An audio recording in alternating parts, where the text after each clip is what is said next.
Headlines concerning the pandemic are always changing, so let me bring in the rest of our team helping to put all of this into context tonight. Our Nathan Baca is taking a look at how people getting sick with COVID-19 is really causing staffing shortages for local transportation systems. Also, our Evan Kosloff spoke with people who say this Omicron variant is essentially ruining their Christmas plans, how they're trying to make it work. But first, we're going to start with our Katie Kairos. Hundreds of flights are canceled in the U.S., but for those flights that didn't get canceled, those people are now spending the holidays wondering if they're going to be able to get back home. Katie is live at Reagan National Airport tonight. And Katie, usually the airport's a happy place on Christmas Eve, but doesn't seem like that's the case today. Good evening, Lorenzo. Yeah, normally travelers are so excited on Christmas Eve to be getting to their destination, but this was a stressful day for many travelers. And right now, it's bumper to bumper outside the airport coming to pick up people at arrivals at baggage claim. A little quieter, finally quieting down here at ticketing and check-in. But many travelers choosing to still fly out if their flight was not canceled and risk their return flight being canceled on the other end. Travelers rushing to make last-minute flights for the holiday. Those that aren't as lucky are grounded as Delta and United canceled hundreds of Christmas Eve and Christmas Day flights.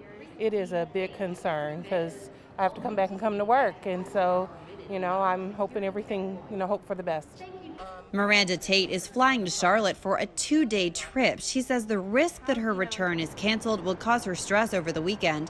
As cancellations continue to mount, airlines say they are taking it day by day. With my schedule and, of course, my father being elderly, I'm just, I feel like it's, I want to see him. I want to see my family. It just, when you get the opportunity to lay your eyes on your loved ones, it's worth it.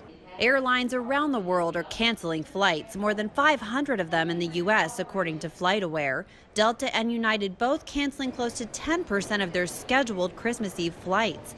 Both carriers apologizing, saying they have staffing shortages because of the Omicron variant. No, ideally we'd actually stay home. I think it's the fact that the family lives in different parts of the country makes it a bit hard. International travelers are struggling with PCR test turnaround times. The crush of demand for testing delaying their results, leaving them in limbo at the airport.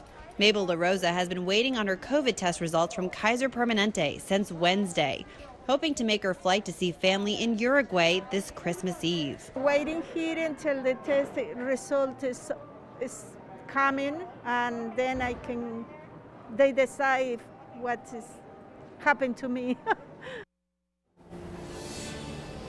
And of course, these COVID cancellations are happening just in the busiest travel time of the year. The TSA says now through January 3rd is forecast to be the biggest travel numbers that we've seen all year, and they registered 2.1 million passengers coming through security on Thursday alone.